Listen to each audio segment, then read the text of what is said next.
This is what people want to know, brother. They've messed up and they've paid this collection and they didn't know what a deletion letter is. So talk about that, because I learned something today, from you just talking about that they can still dispute the paid collection, even though, that's, and I always liked it to, this is what I always say to people. Hey, when you pay, if you get a speeding ticket, we know behaviorally in America, you should try to go to court and maybe you get to go to the driving school, because if you just mail in the payment, maybe you're on the way to vacation, you're out of state, and maybe that's the only thing, but it's a problem because once you pay it, you've admitted to fault, basically, and now it's just on your record. You can't get it off. But a deletion letter states that the creditor is going to remove it from all three bureaus. And what we teach people, obviously, is don't pay a collection until you have negotiated the deletion letter from them in writing. So don't take their word for it over the phone that they're going to delete it. You get it from, they're going to delete it from the agencies that they've pulled from, or that they report to. But then unfortunately, you've got a group of people out there that they've messed themselves up with credit in the past, like student loans, and then maybe they've even paid a collection. So talk about that. Like, what do you tell people like that? Because they're not stuck. They've got solutions. Yeah, and they've actually done, and they've gone back and done what they thought was morally right. They took care of that debt. And then they find out that that hurt their credit score. Yeah, I didn't say that. So explain that, like, because paying the collection actually doesn't help. Intellectually, people think, I pay this collection, well, that's going to help my score. Talk about that. It doesn't work that way, does it? It actually hurts, or it doesn't help. Yeah, let's take this a step further. So, you've got charge-offs, and then you have collections. Right. And sometimes people get those confused. So a charge-off is, I had a Capital One credit card. I went into default. Capital One ultimately charged that off as bad debt. Okay. Paying that charge-off to the original bank will almost never hurt your score, and in most cases will help your score. Okay. That is great info, guys. Are you listening to that? So the charge-off, you let the card go. Yeah, they charged it off, but but Bank of America or Capital One still has the account. But and now what Shawn is saying is you want to go ahead and you can pay that, and at that point that can be helpful. So to continue on, but if not, then what happens? It goes to a collector sometimes. Yeah, and some of these banks don't send these debts to a collection agency that credit reports it, so they hang on to it. So a good example is like a Wells Fargo. Okay, if you see a Wells Fargo, it's never going to be with the collection agency. It's going to be a charge-off from Wells Fargo, and so the difference is that once it goes to a third-party debt collector and it's reported by that debt collector, there is a flaw. We talked about credit scoring models. We talked about how mortgage uses the very old versions of credit scoring that are 20 plus years old. The flaw in mortgage credit scoring is that when you pay a debt collector that's on your credit report, when they report that account as paid, it looks to the scoring model like it's new activity, and it will drop your credit score in most cases. Recency in credit scoring matters.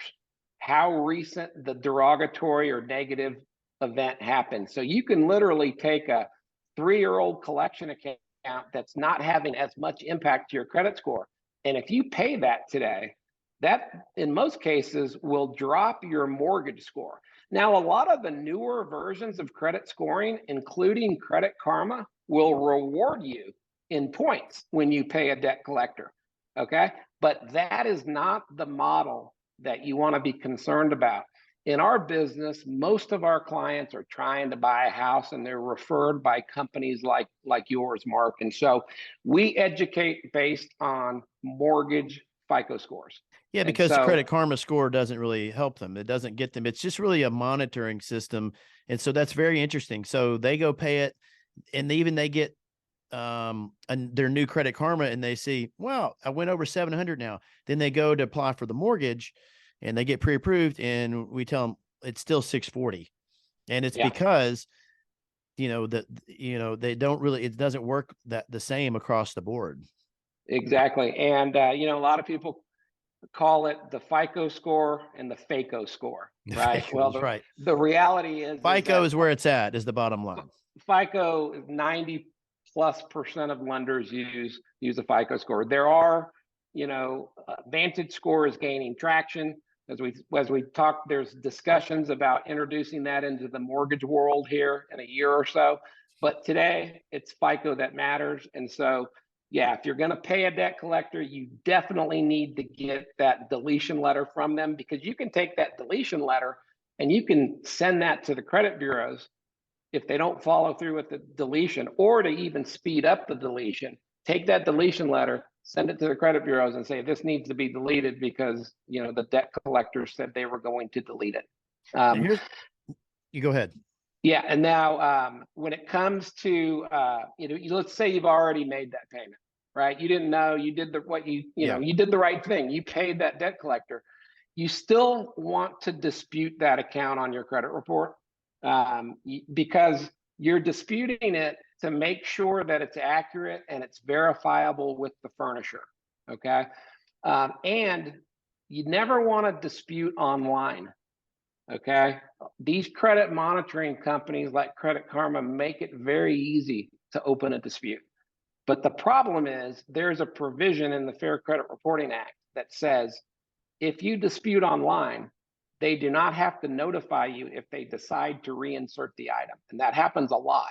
However, if you send a letter to the credit bureaus via snail mail, the old school way, the credit bureaus must give you 5 days written notice if they plan to reinsert an item on your credit report.